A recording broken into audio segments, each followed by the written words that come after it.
जानी जानी आयो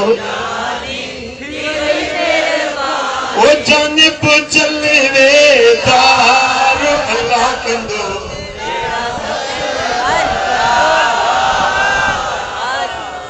जानी आयो जानी थी वही मेहरबानी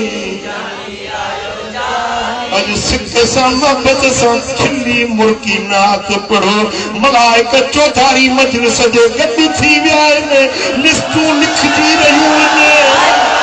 अज अल्लाह जे मलाइकन जी जमायत अची वई लिस्ट ठही रही या लिस्ट गुंबद कदरा में वजन वाली आका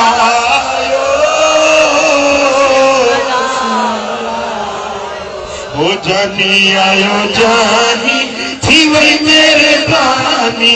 जानी आयो जानी थी वही मेरे बानी ओ जानी पो चले वेदार अल्लाह बाबा चेहरो चुम के बाबा के चेहरो चुम के ओ चंद्रोना चमकार अल्लाह कंदो बेड़ा सब में जा पार जानी आयो जानी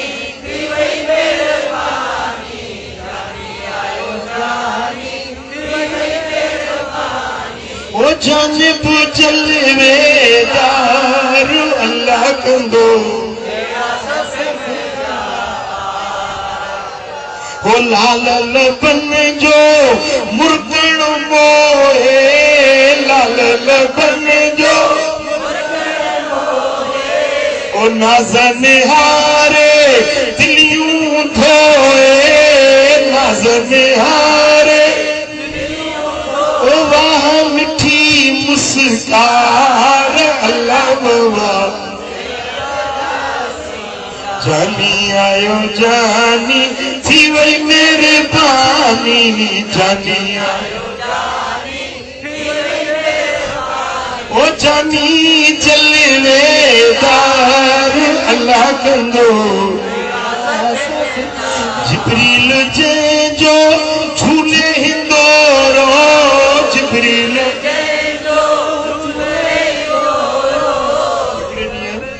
मदीने वाले साईं जो चाचू सुजा कयो सोने नबी जो चाचू हजरत अब्बास बिन अब्दुल मुतलिब साईं जन वटि आयो साईं जन खे अर्ज़ कई भाईटिया हिकिड़ी ॻाल्हि पुछणी आहे तव्हां खां पाण में चाचा पुछ अर्ज़ कई जॾहिं तव्हां नंढड़ा हुयो अम्मा हलीमा जे घर अम्मा आमिना जे घर मां आयुसि तव्हां खे ॾिसण मुंहिंजो भाउ अब्दुल्ला गुज़ारे वियो अब्दुल्ला जी सुखड़ी मोहम्मद मुस्तफा पुट जो भाउ गुज़ारे वञे वरी पुठियां निशानी हुजे दिलि चवंदी आहे वञी ॾिसां मां हिकिड़े ॾींहुं ख़ासि तव्हांखे ॾिसण आयुसि मां पंहिंजे भाइटी खे ॾिसी अचां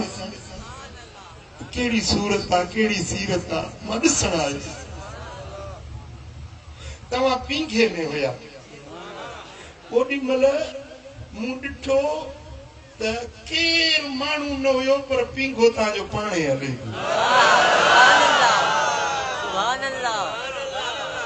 इहो कहिड़ो राज़ हो महबूब पींघो पाण पियो हले हलाइण वारो मूं न ॾिठो पर पींघो हले पियो वरी तव्हां उन पींघे पाक में हीअं मथे पिया ॾिसो मथे चंड हुयो चंड की रात हुई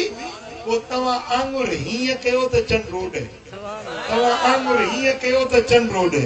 जाॾे तव्हांजी आंगुर ताॾे चंड महबूब इहो राज़ कहिड़ो साईं फरमायो चाचा इहो झूलो पाण न पियो झूले पींघो पाण न पियो लुॾे जिब्रील सिदरतुल मुंतहा तां लही आयो हुयो जिब्रील मुंहिंजे पींघे खे लुॾे रहियो चाचा को सबब थियो मु रोण जो इरादो कयो जे ॿारड़ा रोंदा आहिनि त चंड मूंसां ॻाल्हाए पियो चए पियो सोना रो न अमड़ पंहिंजे बच्चे खे जीअं परचाईंदी आहे ये चंड मूंसां ॻाल्हाए पियो मूंखे चंड परचाए पियो जिब्रील जंहिंजो झूले हिंदोरो जिब्रील जंहिंजो झूले हिंदोरो चंड मञे आंगुर जो इशारो चंड वाह मिठो मन ठार अल्लाह बाबा